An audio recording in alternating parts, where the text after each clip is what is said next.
Assalamualaikum warahmatullahi wabarakatuh. Bagaimana kabarnya anak-anak hari ini?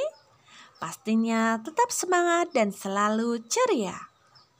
Kita telah memasuki semester 2. Nah, pada awal semester ini, Bu Guru harap kita selalu semangat dan ceria untuk mengikuti pembelajaran meski belajar dari rumah. Nah, hari ini kita akan belajar tentang tema 6, panas dan perpindahannya, subtema 1, suhu dan kalor, pembelajaran 1. Sudah siap belajar anak-anak? Oke. Kita awali pembelajaran hari ini dengan membaca doa menurut agama dan kepercayaan masing-masing. Pada pembelajaran 1, nanti kita akan mempelajari tentang bagaimana menuliskan kata-kata kunci yang ditemukan dalam setiap paragraf bacaan dan meringkas teks eksplanasi pada media cetak. Kemudian yang kedua, kita akan belajar membuat kesimpulan bacaan dan menyajikan ringkasan teks. Yang ketiga, melakukan percobaan tentang bagaimana sumber energi panas dapat menyebabkan perubahan. Serta kalian akan belajar membuat laporan percobaan hasil pengamatan tentang perpindahan kalor. Oke anak-anak hebat, sekarang kalian perhatikan gambar-gambar peristiwa di samping. Gambar kegiatan manakah yang paling sering kamu lihat dalam kehidupan sehari-hari di sekitarmu? Apakah persamaan semua gambar tersebut? Ya, semua gambar tersebut berhubungan dengan kalor atau energi panas. Tahukah kamu sumber energi panas apa saja yang ada pada gambar tersebut? Iya, benar. Ada api dan matahari. Bagaimana dengan tubuh manusia? Apakah tubuh manusia mengeluarkan energi panas juga? Bagaimanakah cara mengukur energi panas? Nanti kita akan belajar bersama-sama. Mari kita simak bacaan berikut. Sumber energi panas. Benda yang dapat menghasilkan panas disebut sumber energi panas. Sumber energi panas dapat kita jumpai di alam, salah satunya adalah matahari. Matahari merupakan sumber energi panas terbesar. Semua makhluk hidup memerlukan energi panas matahari. Energi panas matahari membantu proses pembuatan makanan pada tumbuhan yang disebut sebagai proses fotosintesis. Makanan yang dihasilkan dari hasil fotosintesis menjadi sumber energi bagi makhluk hidup lainnya, terutama manusia. Energi panas matahari dapat menerangi bumi sehingga udara di bumi menjadi hangat.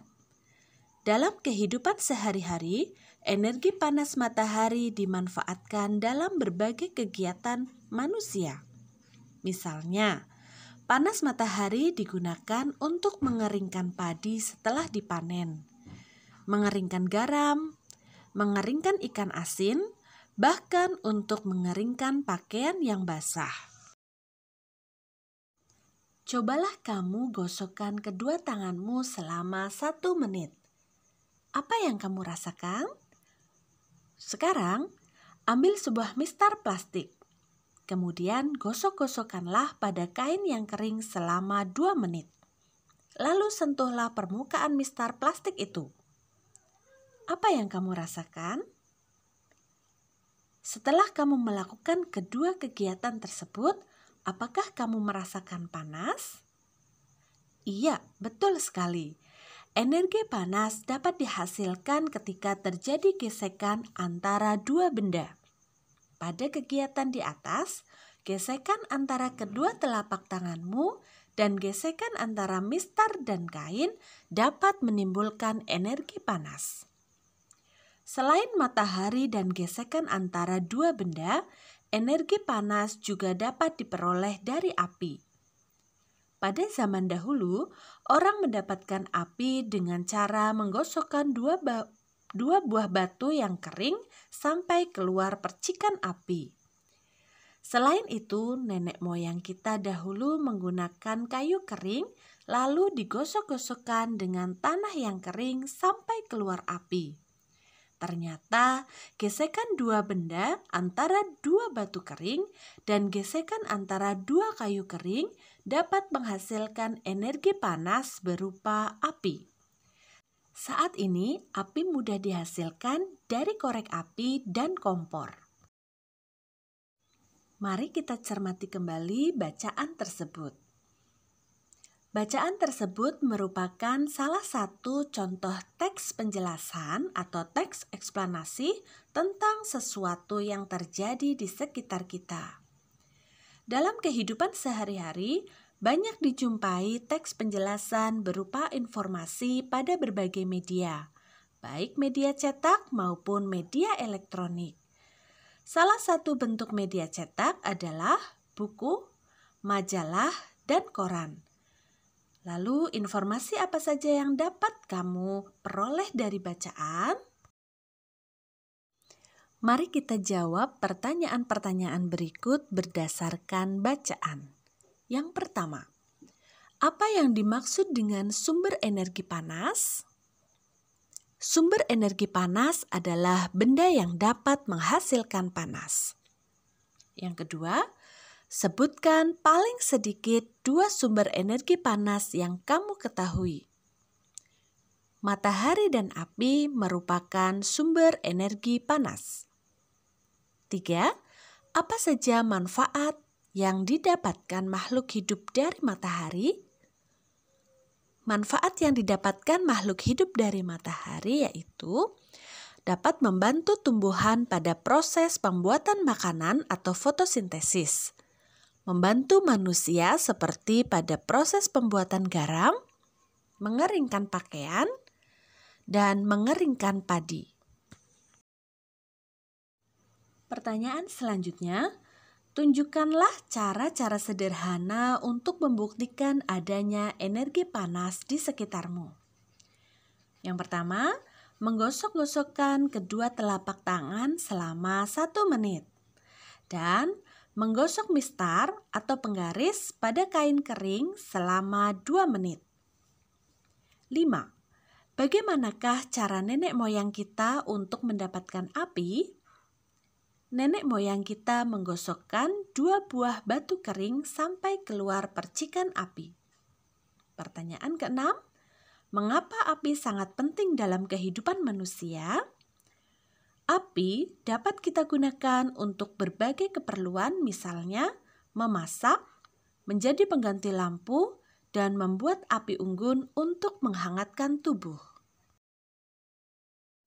Berikutnya adalah kegiatan Ayo Menulis. Bacalah kembali bacaan di atas dengan seksama, lalu jawablah pertanyaan berikut ini. 1. Apa judul bacaan di atas? Judul bacaan di atas adalah Sumber Energi Panas. 2. Tuliskanlah kata-kata kunci pada setiap paragraf. Paragraf 1, kata kuncinya adalah sumber energi panas. Paragraf 2, kegunaan matahari. Paragraf 3, cara menghasilkan energi. Paragraf 4, menjelaskan tentang asal mula api. Pertanyaan yang ketiga, apa yang dapat kamu simpulkan dari bacaan di atas dan jelaskanlah kesimpulan bacaan. Yang dapat kita simpulkan dari bacaan di atas adalah sumber energi panas ada di sekitar kita dan sumber energi panas terbesar adalah matahari. Matahari digunakan oleh semua makhluk hidup untuk berbagai keperluan. Sumber energi panas ada di mana-mana dan sering kita jumpai dalam kegiatan sehari-hari. Mari amati kegiatanmu pada hari ini. Sumber energi panas apa saja yang kamu gunakan? Perhatikanlah tabel berikut, lalu lengkapilah dengan kegiatanmu yang menggunakan sumber energi panas pada hari ini. Kegiatan pertama, menanak nasi. Alat yang digunakan, satu, dapat berupa panci dan kompor. Jadi, sumber energi panas yang digunakan adalah api dari kompor. Yang kedua, alat penanak nasi elektrik. Sumber energi panas yang digunakan adalah listrik. Kegiatan selanjutnya, memasak air. Alat yang digunakan adalah panci dan kompor. Maka, sumber energi panas yang digunakan adalah api dari kompor. Alat lain yang digunakan pada kegiatan memasak air yaitu dapat berupa ketel listrik. Maka, sumber energi panas yang digunakan adalah listrik. Pada kegiatan menyetrika pakaian, alat yang digunakan setrika listrik, maka sumber energi panas yang digunakan adalah listrik. Mungkin pada zaman dahulu, orang-orang masih menggunakan setrika arang. Maka sumber energi panas yang digunakan adalah api. Kegiatan selanjutnya yang dapat kamu amati yaitu kegiatan memperbaiki alat elektronik. Alat yang dapat digunakan yang pertama, solder listrik. Maka sumber energi panas yang digunakan adalah listrik. Ada juga dalam memperbaiki alat elektronik menggunakan solder uap. Maka sumber energi panas yang digunakan sama juga dengan solder listrik, yaitu bersumber dari listrik.